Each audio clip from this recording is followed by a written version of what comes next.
Israel और Hamas के बीच युद्ध की शुरुआत हो चुकी है। लेकिन जब भी किसी दो देश या प्रांत के बीच में युद्ध होता है तो उसमें सबसे ज्यादा नुकसान होता है नागरिकों को।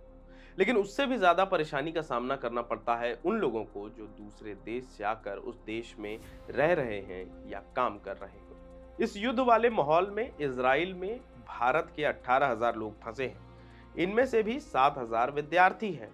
इन्हीं छात्रों में से एक हैं रांची की रहने वाली विनीता घोष। विनीता तेल अवीव यूनिवर्सिटी इजराइल में पीएचडी कर रही हैं। एक दैनिक अखबार से बात करते हुए विनीता ने बताया कि वहां की स्थिति बहुत ज्यादा खराब हो चुकी है। जीवन दहशत और खौफ के बीच गुजर रहा है। विनीता ने बात करते हुए बताया कि यहाँ हमले का कोई निर्धारित समय नहीं है। आपने खबरों के माध्यम से यह देखा होगा कि दोनों तरफ से हवाई हमले लगातार जारी हैं। जब हमला होता है उस वक्त एक सायरन बजता है जो संकेत होता है कि आप सुरक्षित स्थान पर चले जाएं। सायरन बजने के बाद 1.5 मिनट का समय होता है जिसमें आपको 72 घंटे का जुगाड़ लेकर बंकर में कैद होना पड़ता है।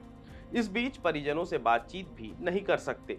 विनीता आगे बताती हैं कि बीते कुछ माह से ही परिस्थितियां बिगड़ चुकी थीं, लेकिन कॉलेज में इस पर चर्चा करने की मनाही थी। बीते शनिवार यानी 7 अक्टूबर की सुबह 6:30 पर पहली बार सायरन बजा। किसी तरह जान बचाने के लिए सभी भागकर बंकर की ओर गए। बंकर में बंद होकर पहली बार युद्ध की परिस्थिति से रूबरू हुई। मिसाइल के धमाकों की गूंज सबके कानों तक पहुंच रही थी। इस दिन विश्वविद्यालय के हॉस्टल सुपरिटेंडेंट ने अगले आदेश तक सबको बंकर में बंद होने से पहले के नियम और शर्तों की जानकारी दी।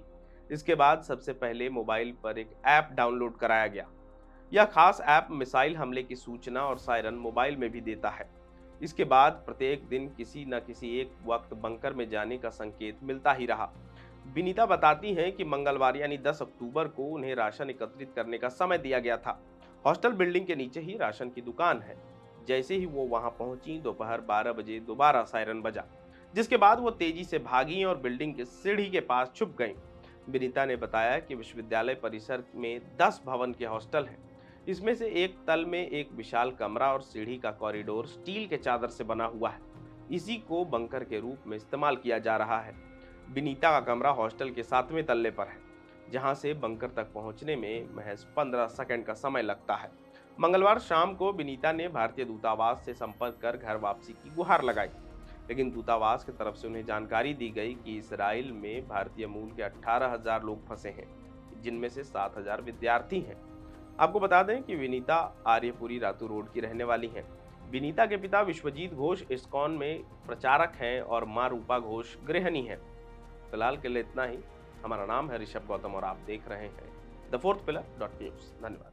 अगर आप चाहते हैं कि हमारे वीडियोस का नोटिफिकेशन आपको बिना देरी के मिलता रहे तो आप इस चैनल को फॉलो और सब्सक्राइब जरूर कर लें। बाकी आप हमारे काम को लेकर कोई सुझाव हमें देना चाहते हो तो कमेंट बॉक्स में आप सादर आमंत्रित हैं।